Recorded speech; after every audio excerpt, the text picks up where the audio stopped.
Good morning friends. आइए हम लोग आज हिस्ट्री में वैदिक सभ्यता के प्रश्नों को देखते हैं। दोस्तों, हमारे इस चैनल को सब्सक्राइब करें और बेल आइकन दबाना ना भूलें।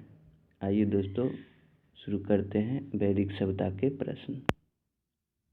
पहला प्रश्न है, कौन सा वेद धार्मिक अनुष्ठानों से संबंध रखता है?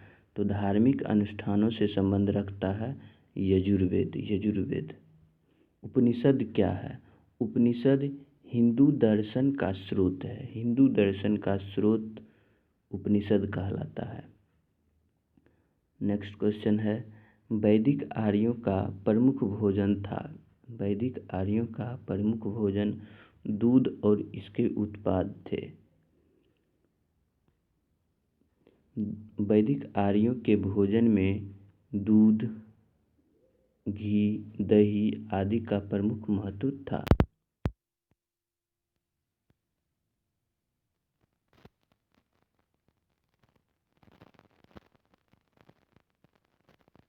तो जिसको यव कहते हैं, लिखा गया है, मनुष्य द्वारा सर्वप्रथम जौ का प्रयोग करने के साक्ष्य प्राप्त होते हैं। जौ का प्रयोग सबसे पहले हुआ था। है, वैदिक लोगों द्वारा किस धातु का प्रयोग पहले किया गया था? तो वैदिक लोगों द्वारा तांबा धातु का प्रयोग सबसे पहले किया गया था। तांबा धातु का प्रयोग वैदिक लोगों द्वारा सबसे पहले प्रयोग किया गया था। ऋग्वैदिक लोगों द्वारा सर्वप्रथम तांबे का प्रयोग किया गया था। ऋग्वैदिक लोगों द्वारा सर्वप्रथम तांबे का प्रयोग किया गया था, लोहे का नहीं किया गया था दोस्तों। ऋग्वैदिक आर्य लोहे से परिचित नहीं थे। नेक्स्ट क्वेश्चन है, वेद शब्द का अर्थ होता है। वेद शब्द का अर्थ होता है ज्ञान। वेद शब्द का अर्थ होता है ज्ञान। आर्य सभ्यता में मनुष्य के जीवन के आयु के आरोही क्रमानुसार में बताना है। तो आरोही क्रमानुसार में सबसे पहले ब्रह्मचर्य आते हैं, उसके बाद गृहस्थ आएंगे, उसके बाद वानप्रस्थ, लास्ट में संन्यास।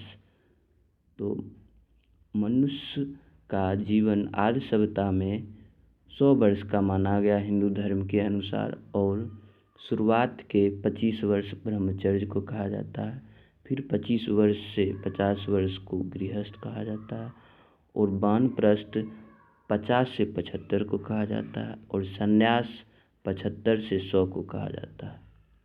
यही हो गया आरोही क्रम। ठीक है दोस्तों, आइए नेक्स्ट क्वेश्चन देखते हैं। आर्य पूर्वों के साथ अपने संघर्षों में सफल रहे। तो अपने संघर्ष में क्यों सफल रहे? अपने संघर्ष में इसलिए सफल रहे क्योंकि उन्होंने घोड़ों द्वारा चलाए जा रहे रथों का प्रयोग किया था। घोड़ों द्वारा चलाए जा रहे रथों का प्रयोग किया था। आर्य जो थे, आर्य पूर्वों के साथ अपने संघर्षों में सफल रहे। इसका प्रमुख कारण उन्होंने घोड़ों द्वारा चलाए जा रहे रथों का प्रयोग किया था।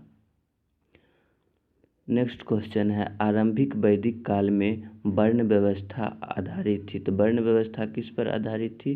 तो वर्ण व्यवस्था व्यवसाय पर आधारित थी। वर्ण व्यवस्था व्यवसाय पर आधारित थी, क्योंकि आरंभिक वैदिक व्यवस्था में वर्ण व्यवस्था व्यवसाय पर आधारित थी।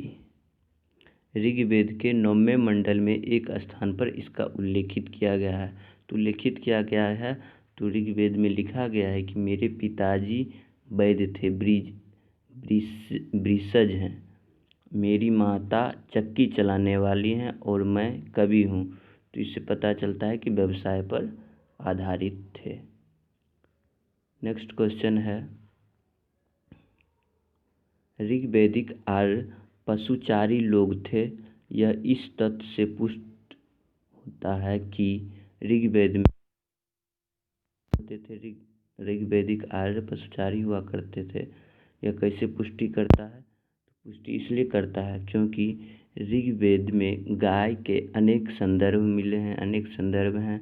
अधिकांश युद्ध गायों के लिए लड़े गए हैं।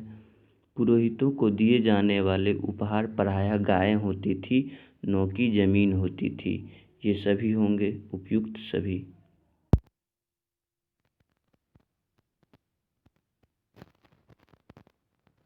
इतनी चर्चा है कि ऋग्वैदिक आर्य को मुख्य रूप से पशुचारक कहा जा सकता है। गाय का 176 बार उल्लेख मिलता है। नेक्स्ट क्वेश्चन है, आर्यों को एक जाति कहने वाला पहला यूरोपियन कौन था? तो आर्यों को एक जाति कहने वाला पहला यूरोपियन मैक्स मूलर था। पहला यूरोपियन कौन था? मैक्स मूलर था।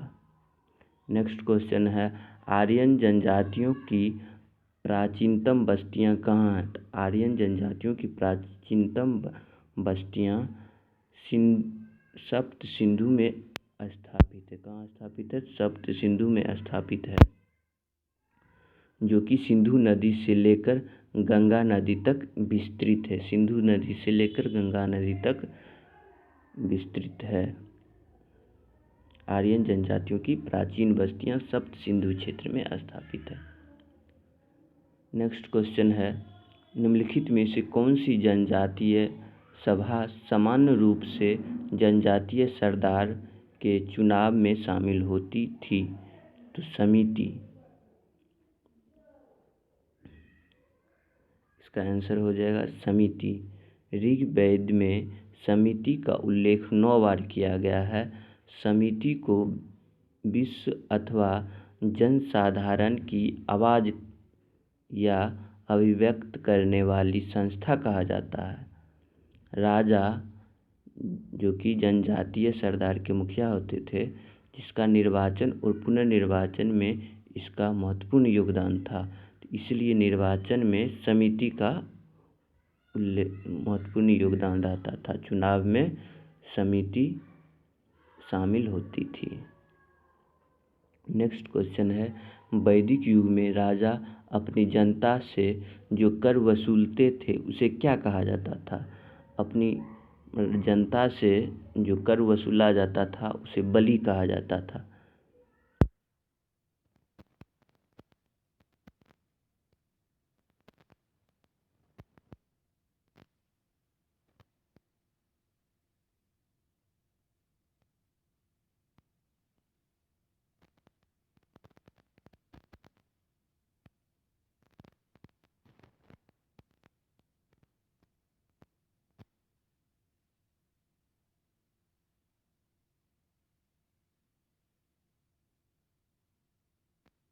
लिया गया है ऋग्वेद से गायत्री मंत्र लिया गया। प्रसिद्ध गायत्री मंत्र ऋग्वेद के तृतीय मंडल से लिया गया है और यह मंत्र सूर्य देव को समर्पित है। नेक्स्ट क्वेश्चन है, भारतीय प्रतीक का उत्कीर्ण सत्यमेव जयते कहाँ से लिया गया है? सत्यमेव जयते मुंडकोपनिषद से लिया।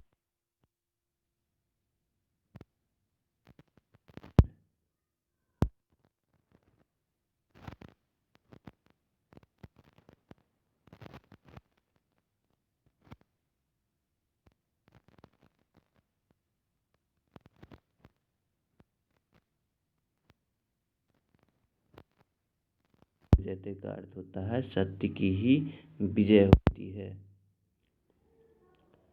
नेक्स्ट है, निम्नलिखित में से किस विदुषी ने वाद विवाद में अजय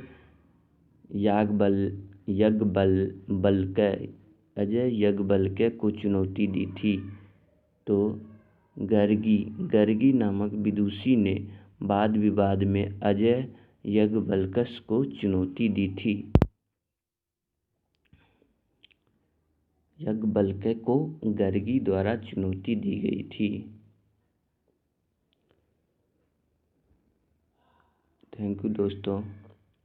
हम इस वीडियो को लाइक करें, शेयर करें और अपने स्टडी ग्रुप में शेयर करें।